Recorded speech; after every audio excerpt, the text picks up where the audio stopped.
Hi, this is Brandon and Zach from Watches on You. Today we're back at JB Hudson Jewelers taking a look at what our favorite luxury dress watches are. So Zach, why don't you tell me what your pick is? So my pick is the Alanga Unsuna Longimatic Perpetual Calendar in yellow gold. And my pick is the Patek Philippe 5035 Annual Calendar. Let's drop down to the inspection pad and we can compare and contrast these two pieces. So first we're going to take a look at my pick for the best dress watch, and this is of course the Patek Philippe 5035 Annual Calendar. So what I particularly like about this watch is its minimalism. I mean, for an annual calendar, usually they tend to have just an overabundance of features, and I think that this watch, they really did keep it to a minimum level, but also give you some pretty interesting features that are not as traditional for annual calendars. And what I mean by this is, first of all, I love the running seconds that go on this dial. A lot of times you'll see sub-dial seconds on annual calendars, or maybe no seconds at all.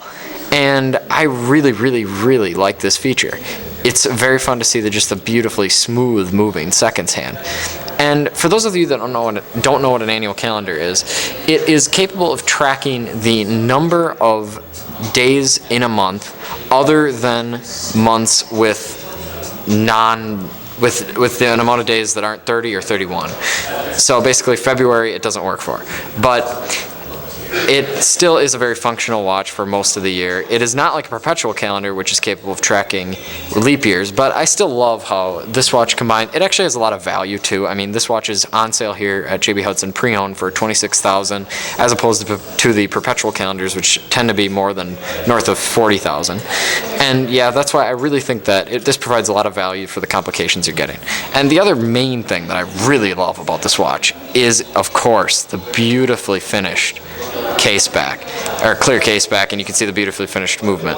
And as you see, you have the Cote de Genève on the rotor itself, as well as the Cote de Genève on the back of the movement. It looks absolutely spectacular. And actually, at the point where the rotor meets the rest of the movement, you can see that there's a tiny, very detailed perlage. Sorry about the focus there.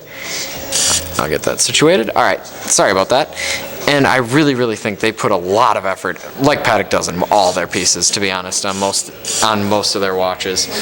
So, Zach, why don't you give us a good idea of which watch you like? So this is the Longimatic Perpetual Calendar. Now this takes the calendar up a notch from the annual. You get a beautiful looking perpetual calendar dial with a nice moon phase added to that. So I really like how Longe chose to do this dial. I think they didn't overdo it. As Brandon stated about the Patek Philippe, I think it's minimalist, but of course it's going to have a lot more than an annual calendar, but I think it's still minimalist enough.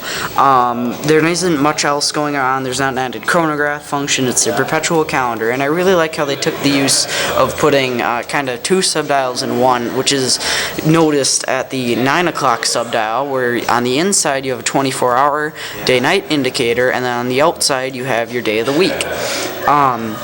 So Longe really took that, and that way they made it to a clean 3 subdials and then a large date, which is the traditional date function that Longe uses, which is also notably seen on the Longe 1, and basically any of their watches that incorporate a date, they choose to do the large date, which really shows how they put a lot of extra work into making the movement, as doing that is a lot harder than a traditional date function like you would even see on that Patek Philippe.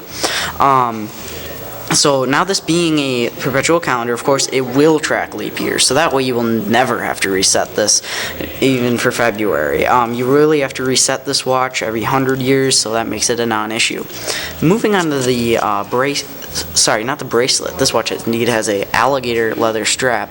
Very good looking. It's a reddish brown, looks very good, extremely comfortable when put on the wrist, and it is paired with a solid yellow gold deployant clasp that again looks absolutely stunning, very well finished. You can see it says Longe Unsune right there.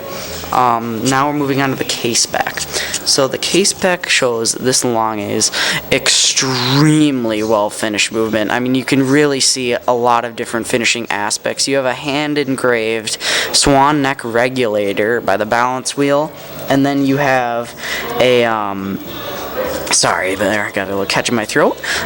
You have beautiful Côte de Genève on the movement there, and then perlage around the beautiful micro rotor with Alanga und Sonne inscribed inside of the micro rotor. So very, very well finished. Uses the normal German silver that Lange uses. Love the finishing on this piece. Very, very good looking movement. Now we'll move on to the wrist shot. Sorry, the camera's going a little bit nuts there. So here's it on the wrist. Looks very good. I love the size. Not too big for a dress watch. I think it's still that perfect size. Looks incredible well. And this watch I think would fly below the radar a bit. I don't think a lot of people out there, unless you're familiar with horology, it wouldn't notice the Lange. You'd kind of think it's just normal gold watch, but then you see Lange, and this is a real piece of haute horlogerie. This watch retails for $45,000, which I think is actually very good from a brand like Lange for a perpetual calendar, which is a very high complication.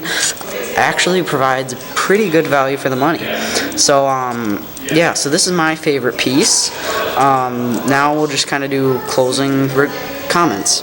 So both the Patek Philippe and the Lange offer very, very high quality finishing to their movements, and the dials both look extremely well. Very, very good watches. I actually like the Patek as well, but these are our two favorites. I would take this one. Brandon, you would take the Patek. The Patek, yep, over the Lange. Yeah, very good choices. You're going to spend a lot extra money for this, but in my opinion, I think it's worth it for the perpetual calendar. Do you have any closing remarks, Brandon? So some closing remarks. Actually, I forgot to do a wrist shot on this watch. Forgive me for that. And again, I prefer this watch to the Lange, mostly because I think it's a lot more minimalist, and also the size is much smaller. It's very understated, especially, I mean, Patek Philippe's tend to be very understated. They're not about having loud pieces, except maybe the Nautilus, but other than that, I mean, this is just an excellent piece on the wrist. If you like this video, please remember to subscribe and share. Thank you.